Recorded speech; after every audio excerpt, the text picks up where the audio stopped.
여느 때와 같이 모닝커피로 시작하는 귀농 부부의 하루.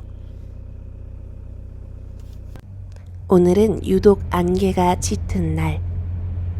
이런 날은 비교적 기온차가 크다. 해가 뜨거워질 것을 예상해 빠른 걸음을 옮긴다.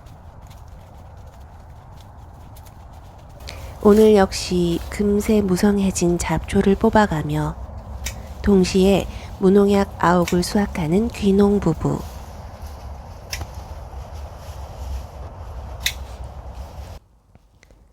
귀농 부인은 잡초와 싸우는 중. 흙을 털어 그 뿌리를 둘둘 말기까지 한다. 제초제를 쓰지 않는 무농약 땅은 잡초 역시 잘 키워내는 법. 이런저런 꼼수 없이 장기적으로 작물을 키워내는 것은 결국 땅의 힘이라는 것을 귀농 부부는 잘 알고 있다.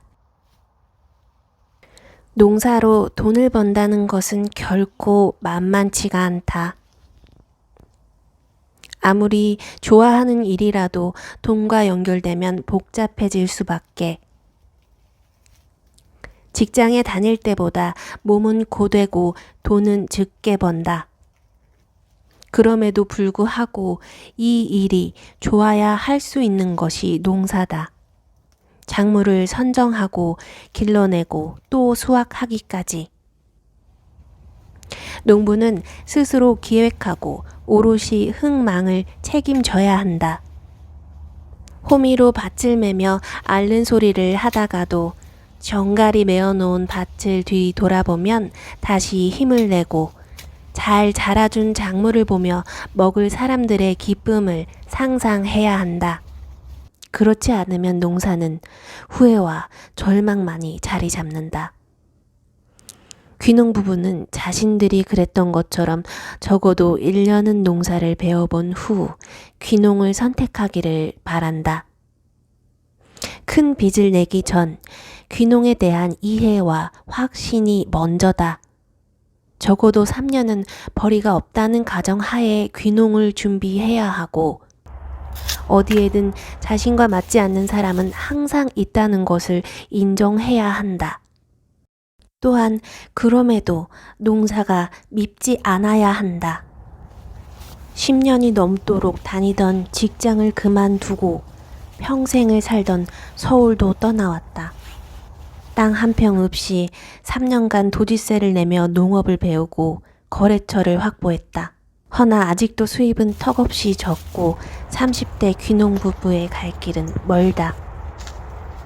귀농은 결코 쉽지 않다.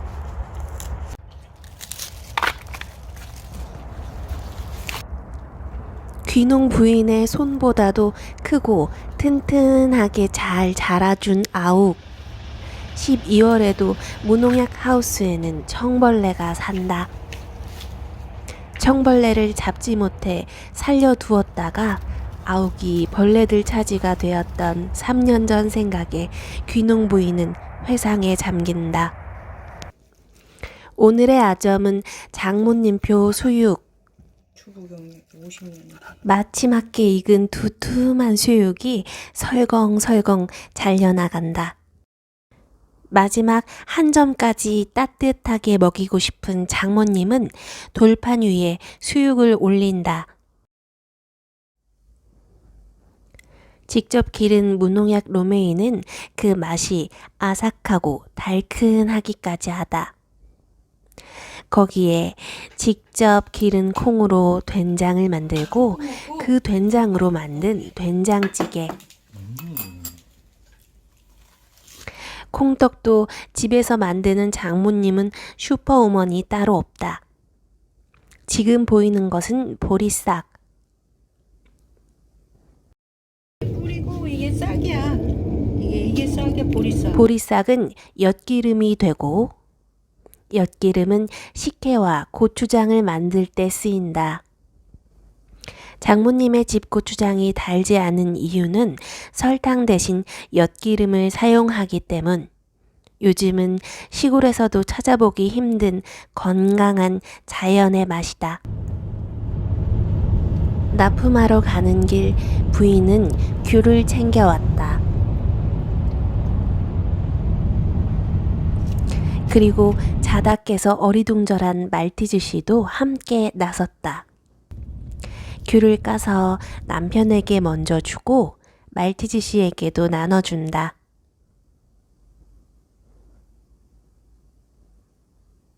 엎어질 뻔했지만 시선은 여전히 귤에만 가 있는 녀석. 납품처 앞에 차를 세우고 귀농 부인의 미용실이 열렸다. 서울에 살던 귀농 부부는 말티즈 씨를 자주 애견 미용 가게에 맡겼었다.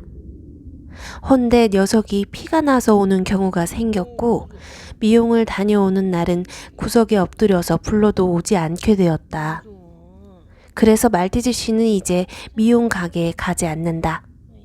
어설픈 실력이지만 덜 예쁘고 조금 불편해도 사람도 강아지도 스트레스를 덜 받는 게 중요하다. 귀농 남편이 아욱 박스를 납품하는 동안 말티즈 씨를 산책시키는 귀농 부인. 이제는 동네 어르신들의 작물을 실으러 갈 차례다. 갑자기 코끼리 성대모사를 주문하는 귀농 부인. 코끼리! 어딘가 슬픈 코끼리에 이어